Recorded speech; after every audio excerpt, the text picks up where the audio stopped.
selamat pagi Bapak. Waalaikumsalam.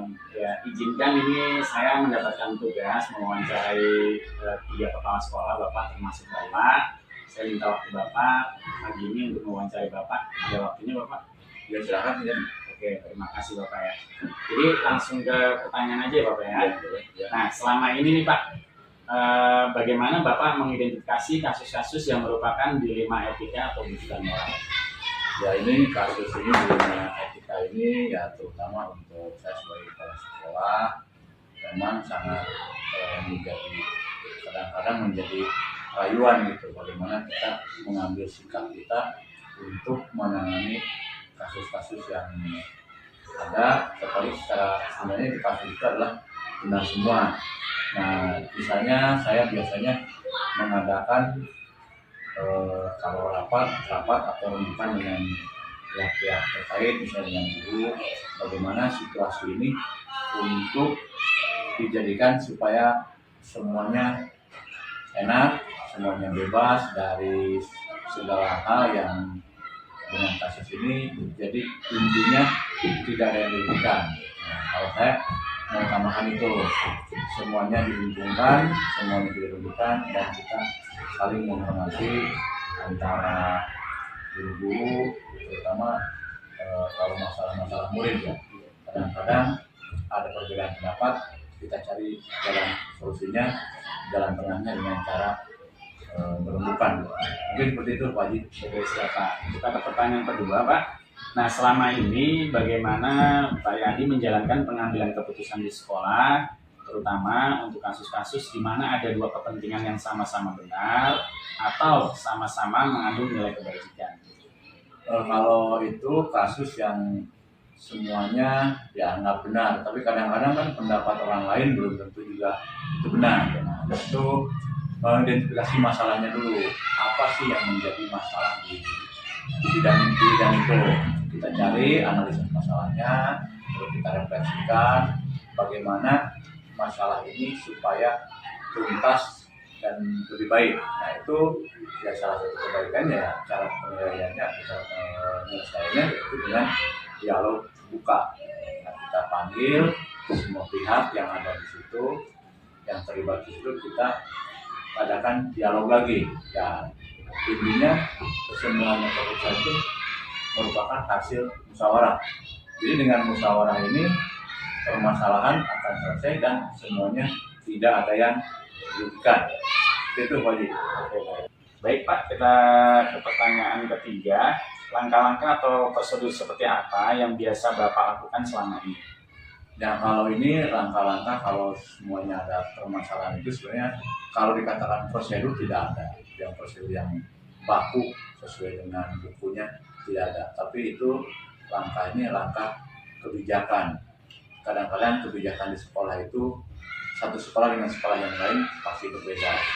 Nah kalau saya di sini mengutamakan kebijakan itu sesuai dengan kesepakatan dan kita juga disesuaikan dengan kebutuhan masyarakat, ya kebutuhan murid juga.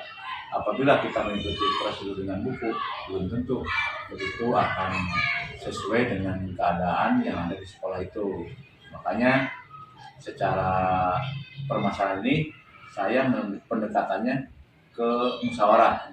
Jadi semuanya diambil garisnya yaitu garis keputusan bersama sehingga menguntungkan untuk semua pihak.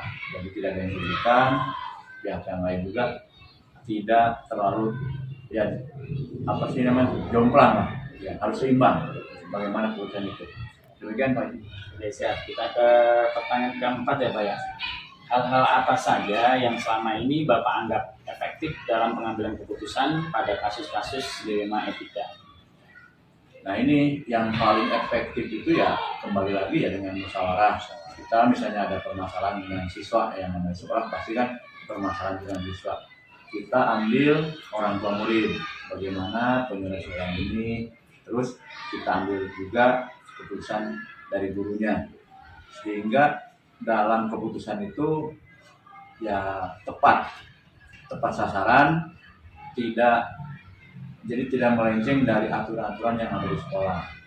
Mungkin kalau kita sampai ada hal-hal yang lebih rumit lagi, kita putuskan dengan semua guru, kita panggil orang tua juga, sehingga semuanya akan selesai. Baik Pak, sangat baik sekali. Nah, untuk pertanyaan berikutnya Pak, di sini hal-hal apa saja nih yang selama ini merupakan tantangan dalam pengambilan keputusan pada kasus-kasus dilema etika Pak? Ya, tantangannya itu ini, seperti dalam pengambilan keputusan pada kasus etika ini, saya sering menghadapi berbagai tantangan yang kompleks. Salah satunya tantangan utama adalah konflik antar nilai-nilai yang sama seperti yang penting, seperti keadilan dan empati. Nah, ini yang harus kita selesaikan, karena kita itu harus benar-benar seadil-adilnya menilai anak, terutama menilai anak. Jangan sampai ada perbedaan di antara anak itu, misalnya ini anak si pintar dengan anak yang si bodoh. Makanya dalam kasus seperti itu kita sering mengadakan dengan prinsip etika yang saya pegang. Ya seperti itu Pak. Ya, siap Pak. Pertanyaan ke-6 Pak. Ya. Apakah Bapak memiliki sebuah jadwal tertentu nih dalam menyelesaikan kasus dilema etika? Apakah Bapak langsung menyelesaikannya di tempat atau memiliki jadwal khusus dalam menyelesaikannya Pak? Dan bentuk atau prosedurnya seperti apa yang Bapak jalankan? Kalau dikatakan waktu, ya kita kan namanya di sekolah itu pasti ada yang katakan briefing kan tiap hari kan, terus ada juga beberapa dinas. Kalau permasalahan hampir tiap hari ya itu diselesaikan, mulai ditampung, setelah itu masalah itu, sehingga satu masalah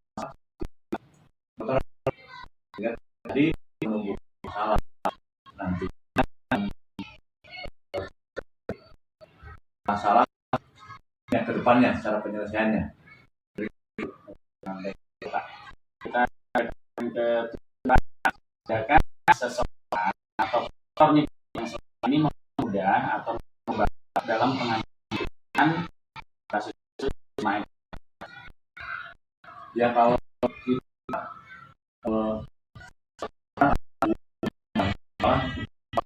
kan bukan orang di sini, saya lihat semua mengenai permasalahan sekolah, terutama yang berhubungan dengan murid. Saya tidak menentukan satu guru bisa menyelesaikan masalah ini, tapi semua guru bisa menyelesaikan masalah yang ada. Saya harapkan guru bisa mengambil secara tuntas, karena guru harus hanya kepada terus menjadi pimpinan sekolah yang betul. Jadi tidak ada misalnya ini tidak kalau di sekolah semua guru. Baik sekali Pak. Ini pertanyaan terakhir ya. Nah, dari semua yang telah sampaikan tadi, pelajaran apa yang Bapak itu dari pengalaman Bapak pribadi dalam pengambilan keputusan? Nah, dari semua yang sudah saya jelaskan, terutama mengutamakan ini kedewasaan guru-guru di sini, semua merasa tanggung jawabnya dapat menyelesaikan permasalahan-permasalahan yang ada, sehingga pengalaman menjadi guru yang terbaik buat kedepannya. Terus jangan sampai guru ini tidak merasa bisa mengambil keputusan. Jadi keputusan-keputusan ini sangat penting, dan apabila ada hal yang kurang cocok, kita diadakan dengan ketika dimakan selesai, baru ada keputusan yang saling menguntungkan. Tidak ada yang diuntungkan, sehingga itu dapat diajukan. Demikian. Pak, terima kasihnya atas waktunya dan sharing-sharing pengalamannya. Saya dalam kebijakan sebuah pimpinan Pak. Terima kasih banyak. Assalamualaikum warahmatullahi wabarakatuh. Waalaikumsalam.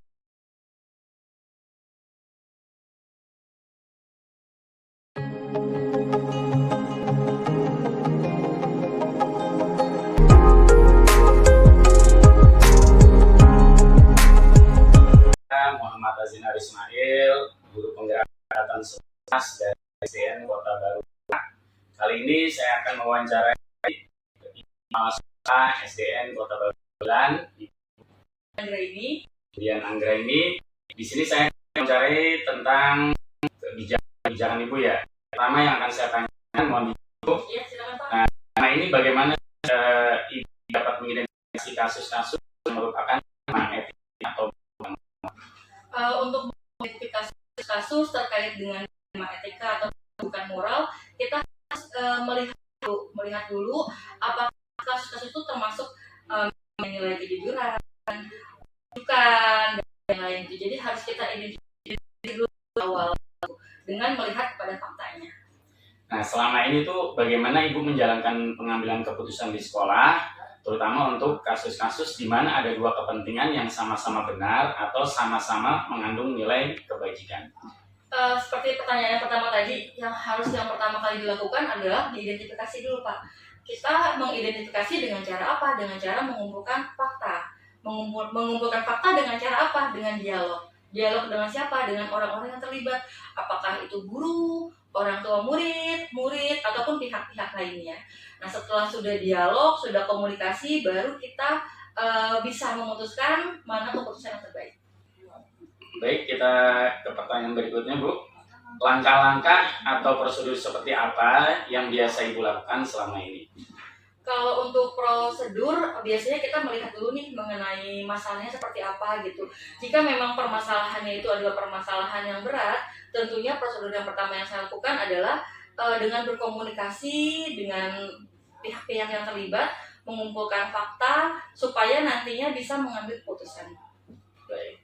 Pertanyaan selanjutnya, Bu, yang keempat. Hal-hal apa saja yang selama ini Bu Dian anggap efektif dalam pengambilan keputusan pada kasus-kasus dilema etika? Kalau hal-hal yang dianggap efektif itu sebenarnya adalah ketika kita berkomunikasi, Pak. Gitu. Jadi ketika kita berkomunikasi sambil kita berbicara, sambil kita tanya jawab, itu kita akan mendapatkan fakta-fakta gitu. Karena bagaimanapun juga yang namanya saya adalah seorang pemimpin yang perempuan ya Pak ya, kita pasti lebih ke perasaan gitu. Kalau dibandingkan dengan laki-laki, kalau laki-laki kan dengan pikiran ya Pak ya. Jadi karena kita banyak pengaruhnya di perasaan, jadi kalau menurut saya hal yang paling efektif itu adalah dengan mengumpulkan fakta dari komunikasi, dari diskusi begitu. Jadi kalau misalkan untuk meminimalisir perasaan-perasaan gitu, karena kalau perempuan kan cenderung lebih gampang kasihan, ikut sedih gitu. Jadi supaya kita bisa objektif, kita harus mengumpulkan fakta-fakta yang relevan. Gitu. Oke, kita lanjut ke pertanyaan kelima, kemudian. Hal-hal apa saja yang selama ini merupakan tantangan dalam pengambilan keputusan pada kasus-kasus dilema etika? Hal-hal yang menjadi tantangan itu adalah ketika kita melakukan diskusi ya Pak ya, terkadang informasi yang kita inginkan itu tidak kita dapatkan gitu. Jadi adanya